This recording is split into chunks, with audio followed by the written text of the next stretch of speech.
The author of the book of Revelation was also an apocalypticist who embodied his apocalyptic worldview in a work that we now call an apocalypse. The apocalypse is a genre of literature that embodies an apocalyptic worldview. People today aren't used to reading this genre of literature, so when they read the book of Revelation, it sounds completely unlike anything they've ever read before. Well, it's simply because they haven't read ancient literature enough. If you read enough ancient literature, you run across apocalypses written both by Jews and by Christians, and you realize it was a form of writing, a kind of writing. Just as today people write novels and short stories and limerick poems, in the ancient world people wrote apocalypses. To understand this one apocalypse, then, we have to understand how the genre of the apocalypse worked. And so let me say something about the literary features common in apocalypses in the ancient world. Most apocalypses in the ancient world were pseudonymous, meaning they were written under a false name. Usually, a person would write in the name of a famous religious person in the past. And so we have apocalypses written by Abraham, allegedly, and Enoch. We even have an apocalypse allegedly written by Adam, of Adam and Eve fame. Why write in the name of a famous person from the past? Because to whom else will God reveal his secrets of the future of the world but to one of his famous religious ones, his famous righteous ones? And so these books are written pseudonymously. Second, this person is a prophet who is given a set of visions that usually contain some very bizarre imagery. The very strange imagery of the book of Revelation is not unusual in apocalypses. Most apocalypses contain visions that reveal very bizarre imagery. These visions are normally explained by some heavenly being to the prophet, so that the prophet can understand what is being revealed to him. The visions are not meant to be taken literally. They are symbolic statements, either about what's happening now on earth or about what will happen in the near future. The angelic explanations sometimes provide a key to interpreting the symbolism of the visions. These apocalyptic visions in the apocalypses typically have a triumphalist ending, showing that God will ultimately prevail. Their function, as a rule, is to encourage believers to hold on and to keep the faith, because their present sufferings will soon be vindicated. And so there are a number of apocalypses from the ancient world that have these literary features, and the book of Revelation is one of them. When the book of Revelation is read as an ancient apocalypse, in other words, when it's put in its own historical literary context, then its message makes considerable sense. The way the basic plot of the book of Revelation works is this. There's a prophet named John who's been exiled onto the island of Patmos, who is given a vision. In this vision, he sees one like a son of man, who is a representative of Jesus himself, who tells him that he's going to reveal to him the nature of heavenly reality so that he can understand what's happening on earth. The prophet John then looks up in the sky and he sees a window in heaven. Remember, these people are working with a three-storied universe, so that up in heaven, up above, is where God is. He sees a window in the heaven, and then he shoots up through this window and he enters into the heavenly places, and he sees the throne of God, with God on the throne. Beside the throne is a lamb as if slain. On the throne, the one sitting on the throne is holding a scroll that is sealed with 7 seals. These seals have to be broken before the scroll can be opened. The scroll records the future of the earth. But no one is worthy to break the scrolls. No one is of sufficient dignity to break the scrolls except for the Lamb. The Lamb receives the scroll. The Lamb, of course, is a representation of Christ, the one who was slain for the sins of the world. The Lamb takes the scroll and starts breaking the seals. And as he breaks each seal on the scroll, a disaster hits the earth. War, disease, famine, destruction. With the breaking of every seal, a new calamity hits. When he breaks the 7th seal, though, instead of another calamity, what happens is we're introduced to 7 angels who have 7 trumpets. And they blow their trumpets one at a time. And as they blow their trumpet, each one blows the trumpet, another disaster hits the earth. When the 7th trumpet is blown, however, instead of another disaster, we're introduced to 7 angels who have 7 huge bowls of God's wrath. And they pour out God's wrath out upon the earth one at a time. 7 seals followed by 7 trumpets followed by 7 bowls of God's wrath, each of them showing calamity hitting the earth. These are the end times, when things get worse and worse on earth until the end, massive destruction. But then at the end, God intervenes himself, and God sends Christ from heaven, Christ on a white horse, to do battle with the Antichrist, his opponent on earth.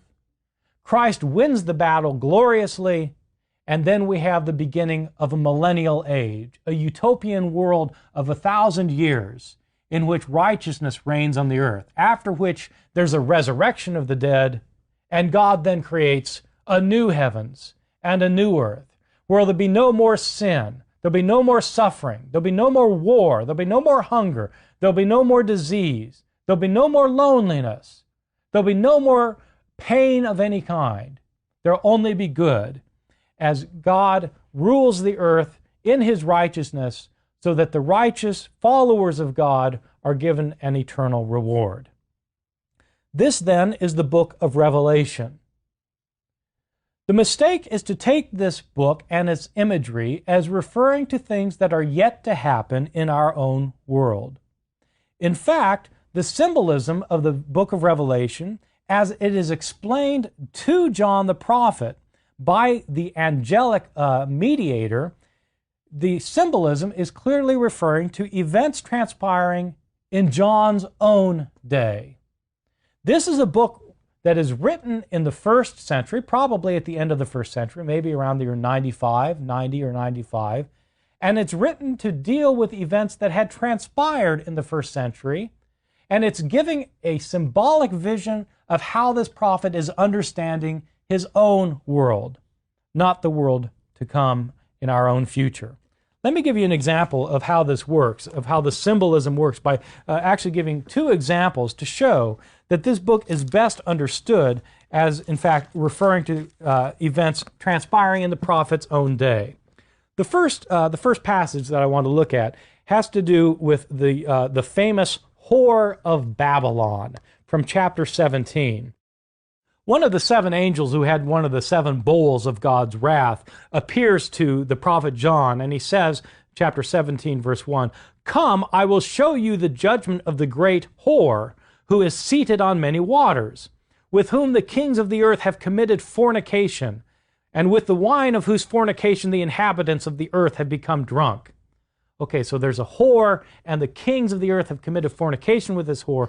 And so he's taken out into the wilderness in the spirit, and he sees a woman, the prophet sees a woman seated on a scarlet beast that was full of blasphemous names, and this beast had 7 heads and 10 horns.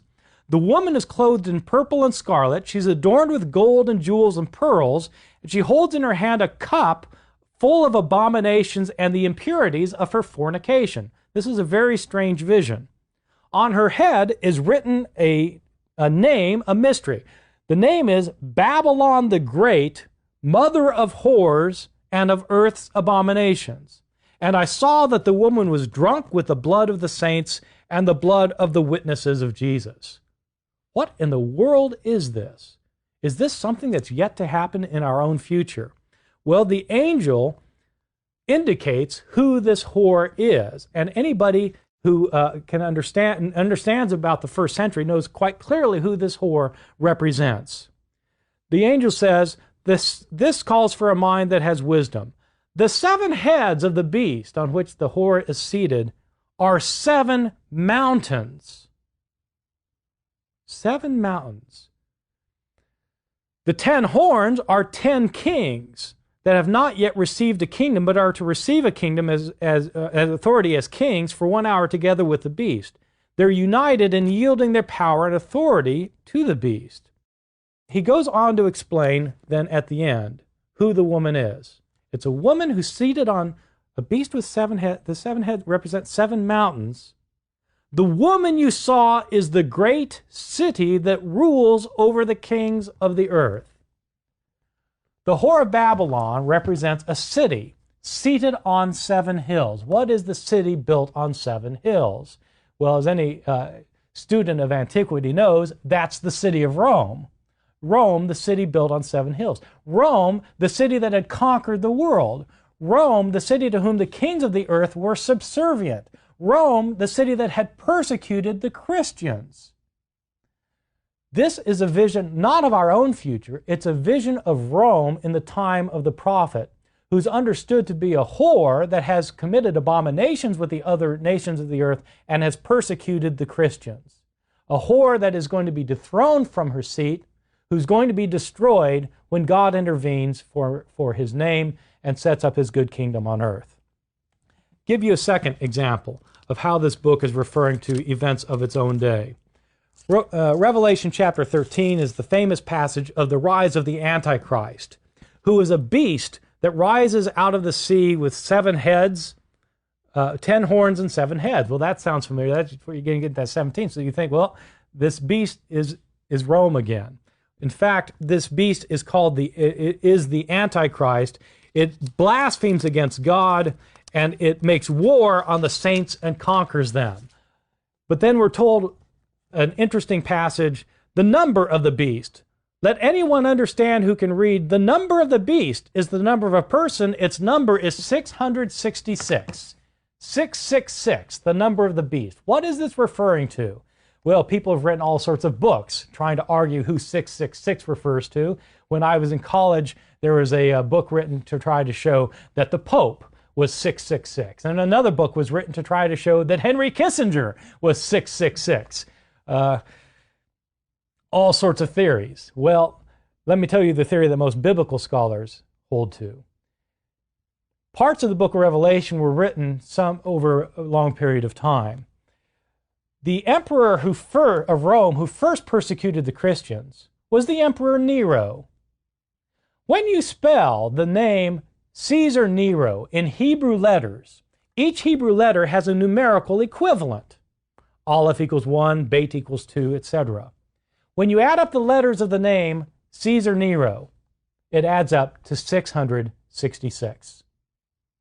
It's interesting that in some manuscripts of the book of Revelation, instead of saying the number of the beast is 666, some manuscripts say the number of the beast is 616.